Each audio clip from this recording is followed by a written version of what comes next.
But last night, man, I tell you. Terrible. This was laughable at times. And I don't know how the Rangers can look like they did in the first period of Game 1 and then look like they did in the second period of Game 4.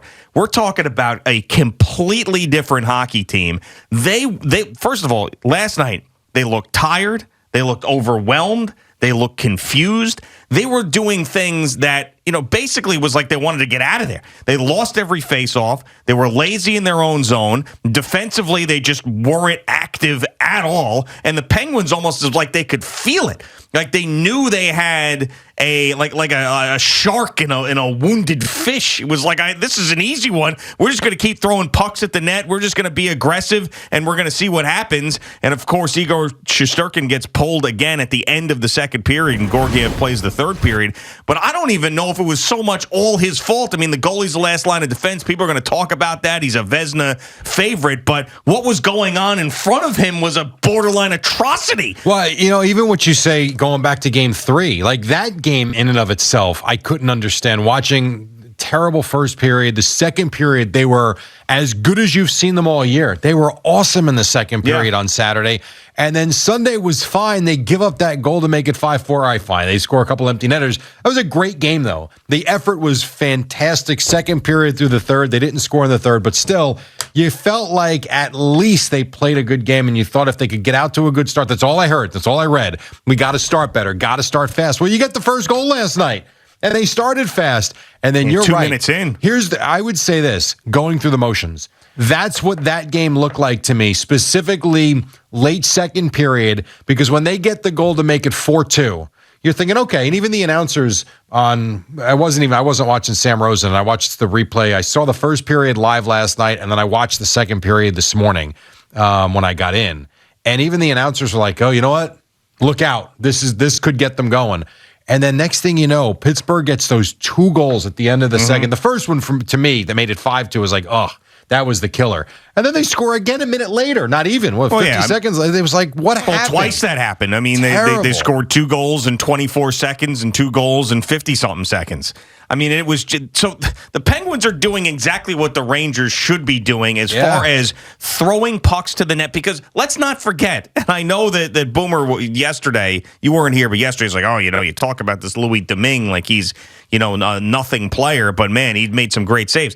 I'm sorry. I mean, this guy, he is not a young player, so it's not one of these guys who, maybe through the process of trying to evaluate who he was, he slipped through the cracks and is now going to turn into some sort of great goalie. I mean, he's 30 years old. He's bounced around 4 different organizations. He's spent most of his life in the AHL. He's got like a side baking business. He's just a guy who's like hanging on. He's one of these guys that Al talks about he'd love to be, where he's like the third string goalie or the backup quarterback or whatever. I hope to never play. He's getting paid a bunch of money. He's a good looking dude and like he's living a phenomenal life. He's got a good personality, but he's not that good.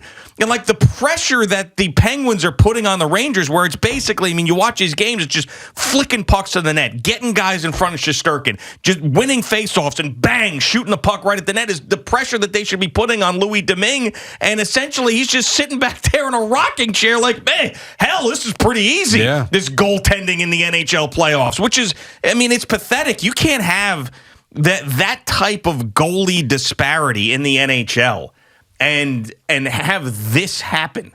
I mean, in back-to-back games, essentially, it's nuts. Louis Domingue should not be a cult hero, and he is. And you even think about, he gives up 2 goals last night, but one goes off the skate of his own guy. So that poor bastard, that not happened his to him fault. again. Yeah. I mean, he couldn't have been better last night. And confidence is a funny thing. This team, and Penguins not a bad team, we know that, but confidence for a guy, I won't call him a kid. Yeah, I mean, you keep winning, it grows. And this team right now looks like they are ready to basically put the knife on the Rangers and end the season. I will be stunned if the Rangers don't come out off the charts flying tomorrow night. And I will be. I'll be really surprised if they don't win the game. But that having been said, how about the Gensel goal? Yeah. You've got, I said this to Al before, you've got a 3-on-2 developing rush. Yep. The Rangers get back. At one point before the pass, that was Crosby to Gensel, I believe. Yeah, which is a lethal combination. Before the pass, The Rangers have 4 guys in the area. Well, like, it was all Crosby. bunched It was up. Crosby to Rust. Oh, that's what it was. Okay, that's what it was. But look at the 3 right there. Yeah, I know. That's never going to work. They look lost. Well, that's all on Adam Fox, who won the award for the Norris Trophy last year for the best defenseman in hockey. He just fell asleep. I mean, and Joe Micheletti even said it. He goes, I don't know why. Don't ask me why, because that's very un-Adam Fox-like, but he fell asleep. He just sat there and basically, I mean, he had Gensel just go right past him. Look at him. He's just staring. He's like a spectator. There's no resistance. None. Yes. I mean, he should be obviously paying attention to Gensel streaking towards the net in the way that he was. And then the next goal, I think, was Freeman. He's wide open, like 10 feet from the goalie. Yeah, and then losing every face-off, well, too. That's a problem. And Henrik said it in between periods. I do like watching a local broadcast when you can, but Henrik said it between periods. He said the Rangers were paralyzed in their own zone. I mean, it's basically what it was. Now, you talk about coming out in Game 5 and what they're going to look like. I mean, I was fully convinced that you were going to get an Igor Shesterkin bounce-back game. And you were going to get, him being great, 1 goal, maybe a shutout, something like that, coming off getting pulled in the previous game. I really did not think that the Penguins were that much better than the Rangers. And then you got this. I mean, and they really did look tired and out of it. So, I mean, they looked out of it for sure. You got to be careful with the roller coaster of the NHL playoffs, because then once you make a declarative statement, all of a sudden the next game is completely different. So I wouldn't be surprised if the Rangers came out and manufactured an incredible game because they were desperate. But at the same time, like, how do you look like that in a Game 4 when you're basically, it's either we're tying the series or we're going down 3-1. I mean, this was as desperate as you could be. I mean, Game 5 is more desperate because you're facing elimination, but still. I thought Gerard Gallant said it well. We were soft all over the ice. Yeah. And that's a hell of an indictment on a team that was as good as they were this year. And I do believe, which is why I would never bury them. I can't do that. They were too good this season. To me, the goalie's like the next day starting pitcher.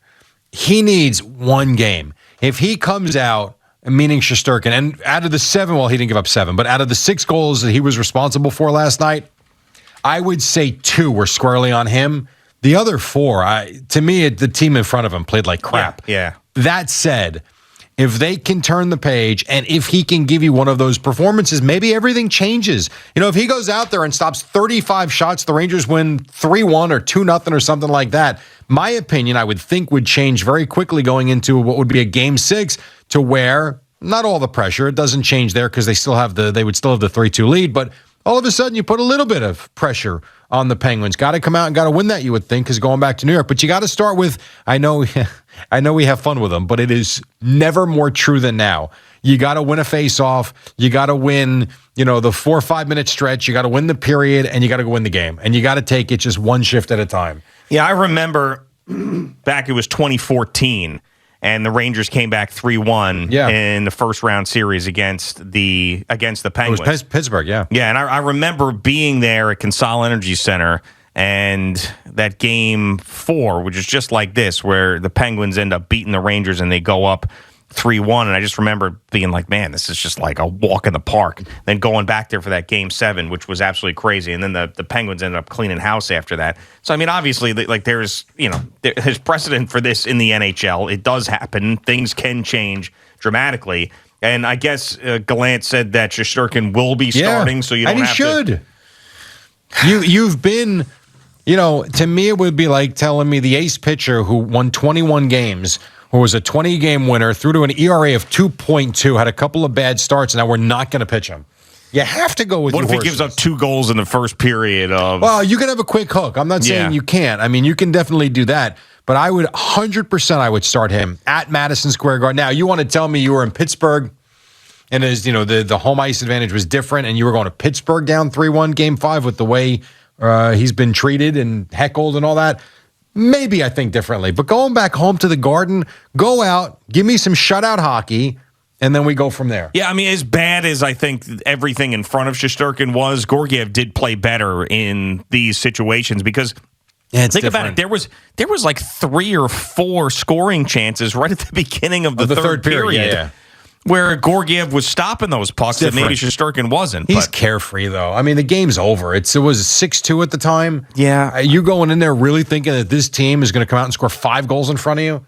To me, I don't know. That's like a pitcher going out there and throwing 3 no-hit innings, 7, 8, and 9 when the team's down 8-1 when he comes in. Yeah, all right. I mean, I understand, but hell, Georgiev came in when they were down 3 goals and ended up tying the thing. I mean, they didn't win. You're absolutely right. But in the previous game, you at least had a little bit of a different situation. He seemed to spark him. It's amazing to me that you can go from where this team was to playing such a lifeless game and really an embarrassing game. I'm surprised. In the playoffs. And it's not. I mean, you're not facing the best team in hockey. I mean, you went into this series as a favorite. The Penguins are looked at as someone who was smaller, not as fast as the Rangers. They have obviously issues with their goaltender. They're down to their 3rd string goal. I mean, this was like should have been an easy first round win. Move on to the second round and see where you're at. Should have been. I think though, when we go back to before the series began, what were you saying? It was one last run for the fun. Yeah, I was sort of messing around with that. But to your point, there's still a lot of like star power on this team. Yeah. So the idea that it was going to be a walk in the park, I don't know that I thought that. But if you were going to tell me that one team would be a 3-1 on the other, I think 9 times out of 10 I would have said it would have been the Rangers, because I really, and I've said this for a month. You bet them to win the cup? I thought the goalie, to me, like the ace pitcher, I thought he was going to carry them through the playoffs, and it has not worked out so far. But it's a best of 7. Go out there and win tomorrow night. Play well. Actually show some life. The building is going to be on fire, as you know. And so go win a game. That's all you can do. Go win the next game and then take it from there. And he's got to be better. He just has to be. I can't believe the guy that was the best goalie in hockey all year long is now this. Is going to go down meekly. I don't buy it. I'm going to bet them. How about that? I'm going to bet them, and I'm going to bet them to win by more than a goal and a half. Okay. How about that? So you're gonna take the puck line on that. Rangers in a blowout. How about for tomorrow night, Game 5? How about the series price that I just looked up for the Rangers to come back and win? Plus 460. I would have thought more. Yeah, 3 games to 1. Yeah, Penguins are minus 650. The Rangers are plus 460. Now, why is that not plus 650? Yeah, because you know why. Yeah, I do know. Yeah, because we have to lose. That's why we can never fully have an advantage. I like that bet from the standpoint of watching this team as much as I saw them this year. They're just better than what they've been, and maybe that's glass half full. But I just don't see them going down like this. Thank you for watching. Please like, comment, and subscribe. And don't forget to hit the red bell so you're notified when we have new content.